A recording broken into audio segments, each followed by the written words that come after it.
and ask me any questions back as well. So let's start with Doug.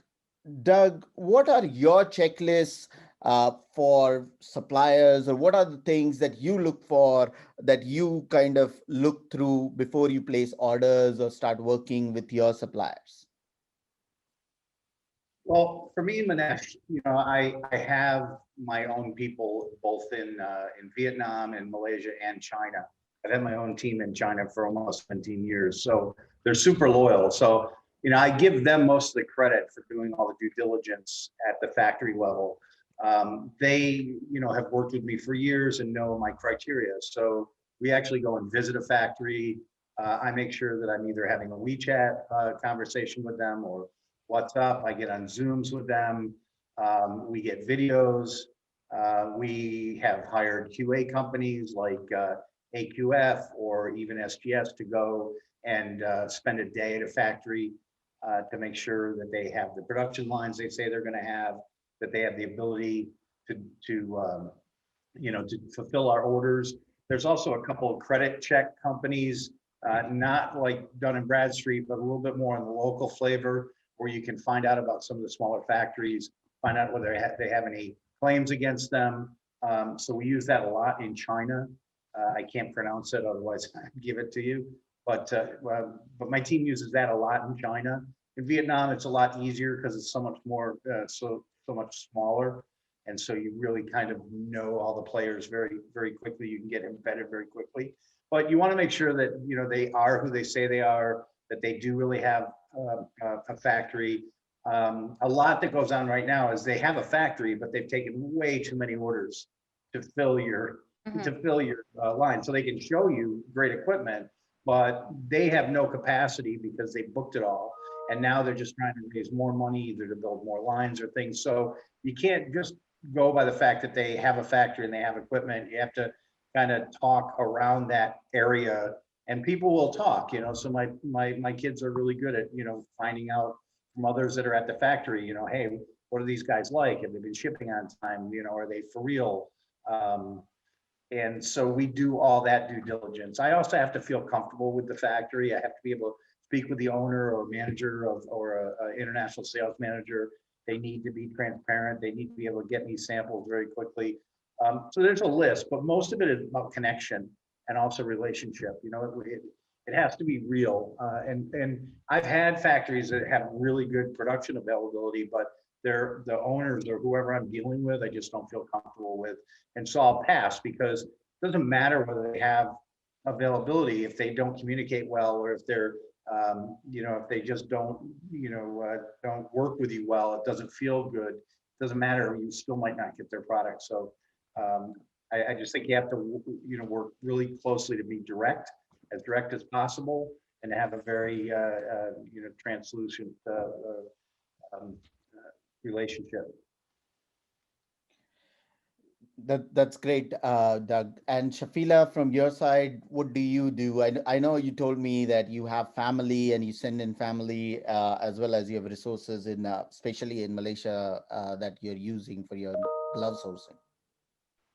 Similar to what Doug said, I would like to add that it is about relationship and it's about feeling comfortable. I usually on the surface is who, what, where, and how.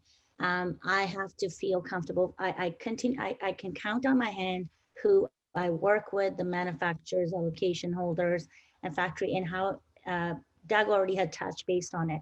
You can see past performance, which is important for me, which is having an allocation is one thing, but having to pull out gloves because factories have overpromised, and the orders are already backed up. And because it's a nationwide demand for gloves, specifically speaking. So they are over promising when they're putting out a performa invoice when you just pay down with the purchase order. So you have to make sure that you're trusting their word. And anytime, so how I do my due diligence is it's different layers of it.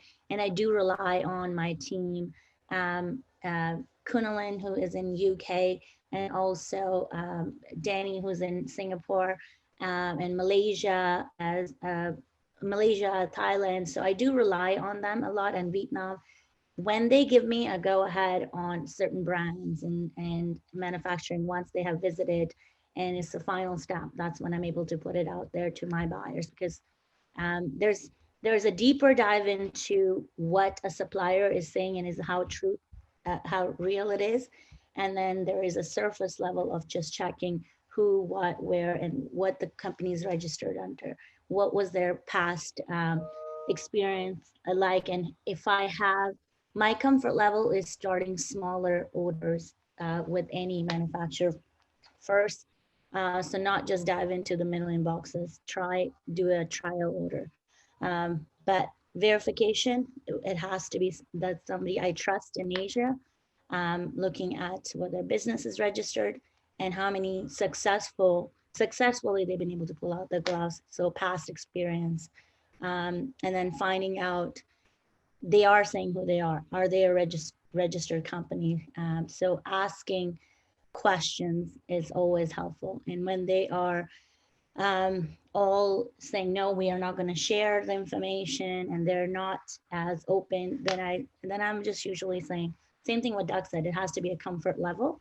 Um, so I just stick with the same manufacturers, but it does take me a longer time to do the checklist of going through how to verify them.